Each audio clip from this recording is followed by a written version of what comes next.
30 buts, 10 passes décisives et peut-être un départ déjà pour Pierre-Emerick Aubameyang du côté de l'Arabie Saoudite. Les agents du Gabonais sont déjà d'accord avec un club d'Arabie Saoudite, Al-Shabaab, et leur objectif est bien de faire signer Pierre-Emerick Aubameyang dans ce championnat. Alors du côté de l'OM, on est plus dans la volonté de garder l'attaquant de l'OM, le numéro 10 marseillais, après sa très belle saison, et de le faire au moins participer à cette nouvelle saison, voilà, pour qu'il fasse au moins 2 ans du côté de l'OM.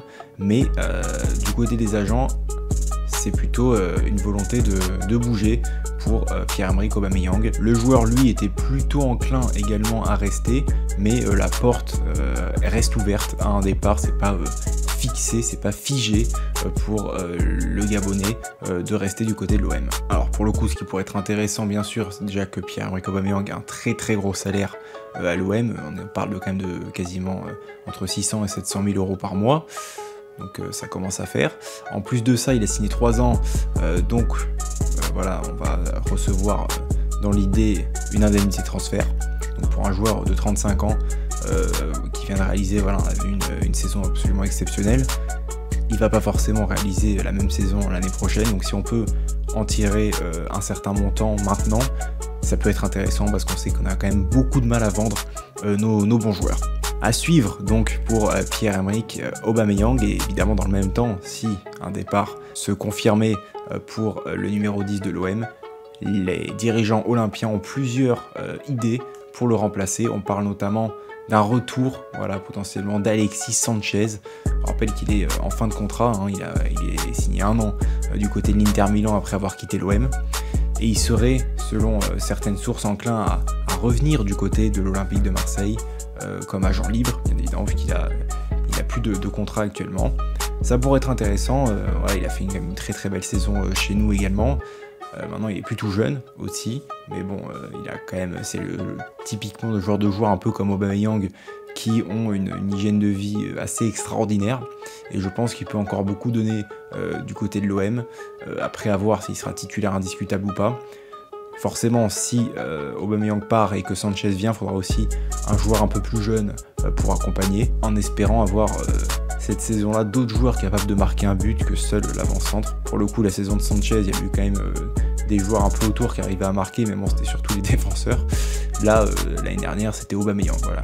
Concrètement, Aubameyang mettait les buts, c'est tout. Donc à voir pour Alexis Sanchez, c'est vrai que ça ferait quand même plaisir parce que voilà, il a fait une belle saison. Je pense que tout le monde l'a adoré du côté de l'OM pour cette saison sous Igor Tudor, qui a un petit peu mal fini, c'est vrai, mais lui a toujours été au rendez-vous, même si on se rappelle forcément de ce penalty un peu contre Annecy, mais à part ça, il a quand même été au rendez-vous dans la plupart des matchs. Malgré tout, les dirigeants marseillais ont d'autres options, et notamment une qui se tournerait vers l'international anglais Eddie Nketiah du côté d'Arsenal. Cette saison, il a joué quand même 37 matchs. Il n'a marqué que 6 buts et délivré 3 passes décisives. C'est vrai qu'il n'a pas eu un temps de jeu. Il a joué pas mal de matchs, mais il n'a pas eu un très gros temps de jeu, faut se le dire. C'est un joueur qui a quand même 25 ans. Par contre, il a quand même une certaine valeur sur le marché des transferts. À voir si on parle plus d'un prêt avec option d'achat, un transfert définitif, je ne sais pas encore. Pour le coup, on est vraiment au début. En première ligue cette saison, Nketiah a quand même été titulaire 10 fois, donc c'est quand même pas mal, même si on sait que voilà, Arsenal a de moins en moins joué avec un vrai numéro 9 au final dans son équipe. Mais voilà, il a quand même marqué, donc comme je vous ai dit, 6 buts. C'est un joueur qui, pour le coup, lui, serait intéressé voilà, par le projet marseillais. On reconnaît la patte aussi de Roberto De Zerbi, c'est typiquement le genre de joueur qu'on peut aller chercher aussi grâce à lui. Du côté d'Eddie Nketiah, il y a la volonté aussi d'avoir un nouveau challenge. Voilà, il a été formé du côté d'Arsenal. Il a eu sa chance quand même pas mal de fois, mais il n'a jamais réellement pu être le titulaire indiscutable du côté d'Arsenal. Et on sait que Marseille et Arsenal, voilà, il y a quand même des bons liens. On pense évidemment à Guendouzi, Saliba, Kolasinac, enfin plein de joueurs comme ça, même Tavares, pourquoi pas aussi.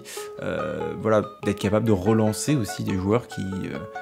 relancer ou de lancer, hein, comme on a pu voir avec William Saliba qui ne rentrait pas du tout dans les plans d'Arsenal de Mikel Arteta, et au final il a joué avec l'OM, il a extrêmement bien joué, il a beaucoup joué aussi surtout, et au final voilà, maintenant c'est le titulaire Arsenal, et plus que ça maintenant c'est même l'un des meilleurs, si ce n'est le meilleur défenseur du monde.